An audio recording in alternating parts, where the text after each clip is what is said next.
Que la laïcité est devenue une évidence pour toi, et donc aujourd'hui tu vas pouvoir nous en parler. Et je te laisse le micro. Merci beaucoup, on peut l'applaudir.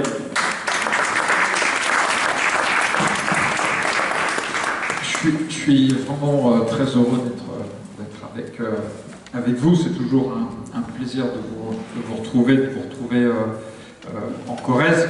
Alors, je suis sénateur des Hauts-de-Seine, mais quand je peux intervenir sur des sujets qui touchent à la ruralité et à la Corrèze, je le fais toujours, pas toujours en phase avec mon collègue Daniel Chassaing, sénateur du plateau. Les deux sénateurs se sont partagés la Corrèze, mais de temps en temps on se retrouve.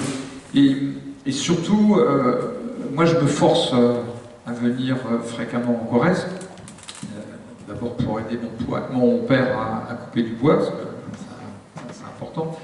Et puis aussi parce que il y a en Corrèze, quand je discute avec mes voisins, une appréhension de la politique qui est radicalement différente.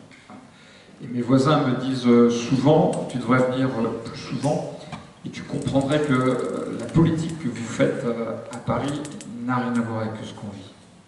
Et il y a un décalage que je note, qui est énorme, et que les sujets qui nous occupent beaucoup au Parlement, sur les plateaux, etc., sont très très loin de la réalité de ce que vous vivez au quotidien. Donc moi je viens, c'est pas seulement pour me ressourcer, c'est aussi pour être en phase avec des gens qui vivent une autre réalité. Alors même pas que ceux de la banlieue, tu l'as dit, moi je suis conseiller départemental de Bagneux, ville très très populaire, mais plus généralement avec ce dont on parle au Parlement, et vous voyez bien qu'en ce moment c'est de plus en plus déphasé.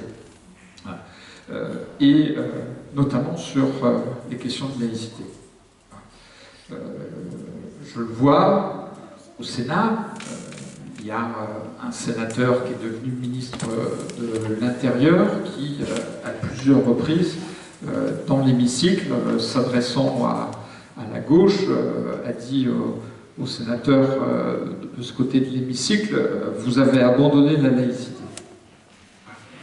Et à plusieurs reprises, je lui ai expliqué qu'il avait une laïcité très particulière, qui s'intéressait à une seule religion. Et vous voyez laquelle, mais dès que moi je faisais des propositions pour que la laïcité s'applique sur des domaines très particuliers qui touchent notamment aux établissements catholiques, etc., là, je devenais un laïcard. C'est ce qu'il m'a dit à plusieurs reprises. Donc on sent bien que c'est une notion qui aujourd'hui est utilisée par les uns ou par les autres dans un sens qui est sans doute un peu éloigné, parfois très éloigné, de ce qu'ont voulu les législateurs en 1905. Et par ailleurs, je le dis, il y a un débat à gauche sur ce qu'est la laïcité. Et plusieurs de mes collègues sénateurs ont une vision de la laïcité qui, à mon avis, ne correspond pas non plus à celle qu'ont voulu le législateur. Mes collègues me disent, la loi de 1905, c'est une loi de liberté, certes, mais c'est aussi une loi de libération. Et ceux qui ont voulu la loi de 1905, ce qu'ils voulaient d'abord, c'est faire triompher l'émancipation humaine par rapport à des dogmes religieux, à l'époque le dogme catholique, qui écrasait les consciences. Et ça, il ne faut pas le perdre de vue. Et aujourd'hui, on a une vision très idéaliste de la loi de 1905. On a le sentiment que tout le monde s'est mis autour de la table, parlementaire et puis l'Église catholique, et ils ont décidé finalement de trouver une espèce de modus vivendi pour que on ne s'entretue pas. Non, 1905, c'est pas ça du tout. Je vais essayer de vous le montrer. Donc je pense que c'est intéressant d'essayer de retrouver l'esprit de la loi de 1905 en reprenant les débats de l'époque. et en regardant le contexte de 1905 qu'on a un petit peu perdu de vue. Ne serait-ce parce que 1905, 95% de la population française métropolitaine, j'insiste, est catholique. Catholique et baptisée. Aujourd'hui, il y a 54% des Français et des Françaises qui se déclarent sans religion. Vous voyez, en un siècle, un petit peu plus d'un siècle, ce qui s'est passé. Il y a eu une sécularisation qui est extrêmement importante. Et par ailleurs, il y a en France métropolitaine d'autres religions, dont la religion musulmane, mais pas seulement, parce que du côté des catholiques, l'émergence des courants évangéliques transforme énormément la pratique religieuse chrétienne. Mais en 1905, on l'oublie, la religion musulmane, c'est la deuxième religion de l'Empire.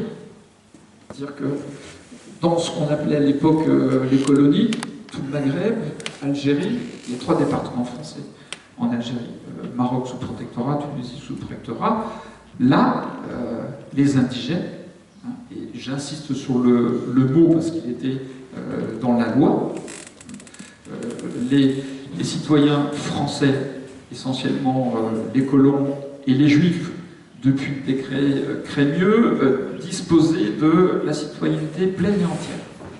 Pas les personnes vivant en Algérie de confession musulmane, qui elles, dépendaient du statut dit de l'indigénat. Donc c'était des citoyens de seconde zone. Et pour cela, l'administration coloniale française finançait le culte musulman. Les muezzins étaient payés par l'administration coloniale française en Algérie en 1905. Donc la relation avec l'islam n'est pas récente. Elle est ancienne au contraire. Elle est même très ancienne. Mais dans un registre qu'on a un petit peu oublié. Alors pour reprendre l'histoire, il y a 2 personnages qui sont évidemment passionnants. Alors, il y a Aristide Briand qui a travaillé à l'élaboration de la loi, puis il y a le dialogue entre Jaurès et Clémenceau. Alors, ils ne sont pas tout à fait sur le même créneau politique. Jaurès est socialiste, Clémenceau aujourd'hui ça serait plutôt un libéral. Alors pas macroniste, je pense pas, parce que il est viscéralement anticlérical, foncièrement anticlérical.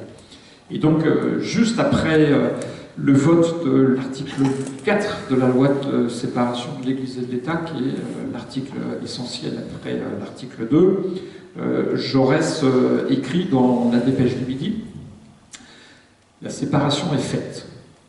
Et Clémenceau lui répond, non, elle n'est pas faite, elle est juste commencée. Et ça sera aux générations futures de la réaliser pleinement. Et ça me fournit ma question, est-ce que nous avons entrepris la réalisation pleine et entière de la loi de 1905, comme les législateurs le souhaitaient? On en est très loin, je vais essayer de vous le montrer. Donc pour Clémenceau, alors Clémenceau, il est sénateur du Var, et dans l'hémicycle en 1905, il siège à l'extrême gauche. C'est-à-dire dans la partie de l'hémicycle dans laquelle siège aujourd'hui mon groupe. Il y a une plaque qui est sur le siège qu'il a occupé, c'est juste devant moi. Et c'est la même place que Victor Hugo. Victor Hugo et Clémenceau siégeaient à l'extrême gauche. Voilà. Alors, Victor Hugo, il siège à la fin du XIXe siècle et il y a un gros tiers de l'hémicycle qui est occupé par les orléanistes. On oublie tout ça. Et Clémenceau, même chose. Clémenceau fait partie des républicains, mais il y a des bonapartistes, il y a des orléanistes, etc. Donc il est classé à l'extrême gauche. Ce qui montre que les choses sont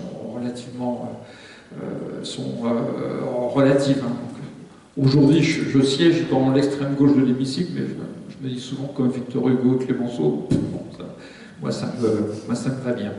Et donc pour Clémenceau, qui est sénateur du Var, la loi de 1905, c'est la première étape de l'émancipation humaine. Et Clémenceau pense la loi de 1905 comme ça. C'est bien évidemment séparation de l'Église et de l'État, reconnaissance de la liberté de conscience, de la liberté de culte, mais c'est surtout l'émancipation humaine. Et c'est ce qui le motive, et c'est ce qui fait que la loi de 1905 arrive après d'autres lois, celle de Jules Ferry sur l'école gratuite, obligatoire et laïque, et puis une loi dont on vient de parler maintenant, celle sur la liberté de la presse, qui est fondamentale. Plus la liberté d'association, loi de 1901. Et là, vous avez finalement, à la fin du XIXe siècle, sous la Troisième République, les bases de ce que nous défendons encore aujourd'hui, c'est-à-dire une république démocratique qui fait toute sa place à la citoyenneté. Donc, loi sur la liberté de la presse, loi d'association, loi sur l'école publique, loi de 1905. Voilà. Et